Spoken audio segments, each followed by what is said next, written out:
find out something about Kathi Taylor that we did not know. Kathi is a former professional bowler. Wow. See the name on that professional shirt.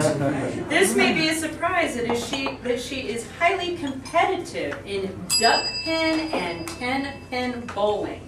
Sit back and learn something new about Kathi's bowling career with bowling, duckpins versus tenpins. Welcome, Kathi Taylor.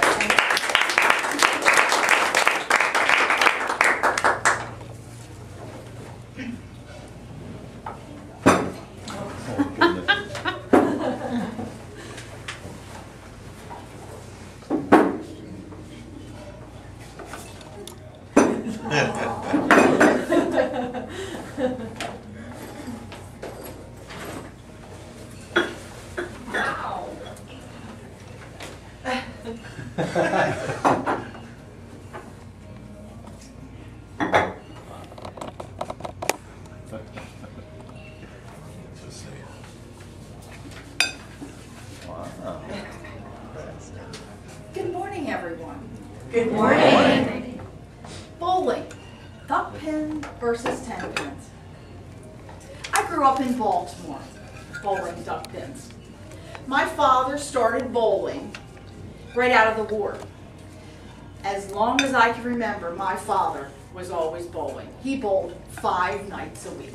Wow. I remember, no wait, actually, he actually was one of the top average bowlers in the Duckpin Pro League. He used to travel up and down the East Coast to get in tournaments. I remember him doing that all the time. I also remember him teaching me how to bowl. It was very frustrating because it was a lot of things to do at one time. But the basic is 1, 2, 3, slide. I stuck with that. I started bowling in grade school, in the youth league. I met John Taylor. I was in the 7th grade and he was in the 8th grade. John Taylor was one of the top bowlers in the youth league. And I was very impressed that he asked me to join his team. I had a dilemma.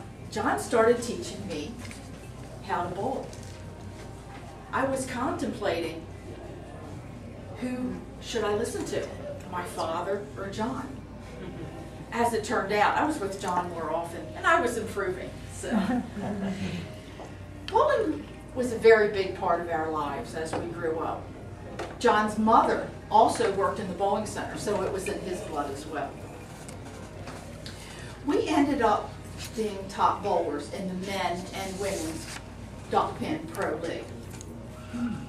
It was small, but it was competitive. John's men's team set a world record for 3 men's score. Now that held for a long time, but it has since been broken.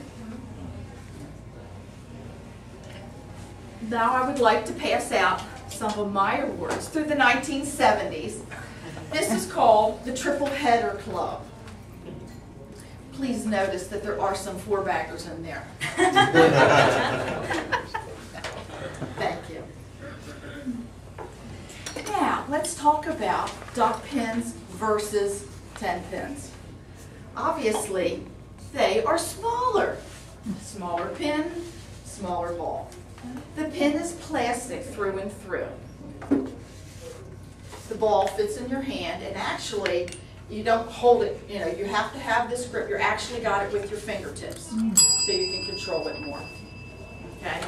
Now, the game of duckpin, you actually throw 3 balls. So if you miss your spare, you can shoot at it and get 10. You can't do that in tenpins. You get a lot of splits, but you can make more splits due to the fact that the side walls are padded. Now the 7-10 split would be this way with you guys. The farthest pin's away. You can make that more in duckpins than you could in tenpins. You nip it, bounce it off the wall, and have it slide across. And so it was so much fun because you got a lot of splits to make the splits. You would just work at getting them. There was a lower scoring game. But the other thing that you could do, you can't do in Tenpins, is you could, what we call, chop right through the middle, the 1-5, the head pin and the pin right behind it. You could send that and chop those 2 pins out. Now the next shot would be, you want to clip the 2 pin and to get them to scatter and bounce off the walls. But if you miss, you can head right through that hole again. And many times, the 3rd time as well, and end up with the 2. So those are the problems with duck pins. But with duck pins, you did get a lot of splits, but you were always very happy to get a spare shot. Oh good, I got an opportunity, because you do see so many splits. Now Tenpins, let's talk about Tenpins. The pin, this pin, different from the plastic, is made out of wood. Now it does have a hollow core, and it does have a plastic coating. Obviously it's usually white. This is for display. This pin was actually used in a PBA tournament. That's why it's different. But they don't bounce as much as the duck pins. Now, you get a lot more strikes. The splits are harder to get. You can get them if you're lucky. You really got to be very, very accurate with that. But you are very disappointed when you don't get a strike with that. John ended up in the bowling industry, working in the bowling industry in upper management, which took us in our travels. So we moved away from Baltimore.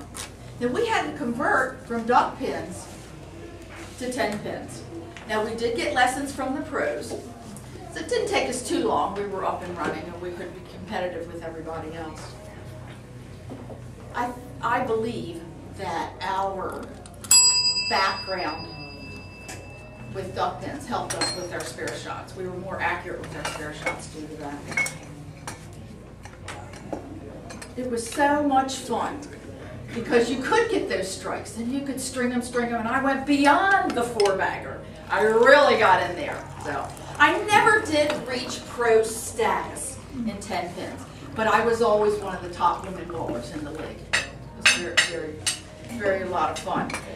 My dad died in 2010, but he had his name in the Pro Duck Pin Hall of Fame. Oh.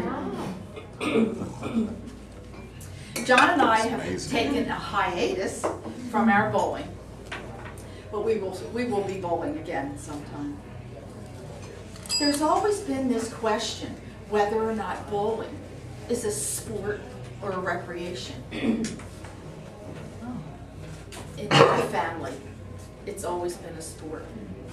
Anyone want to go bowling? Come on, let's go. Thank you very much.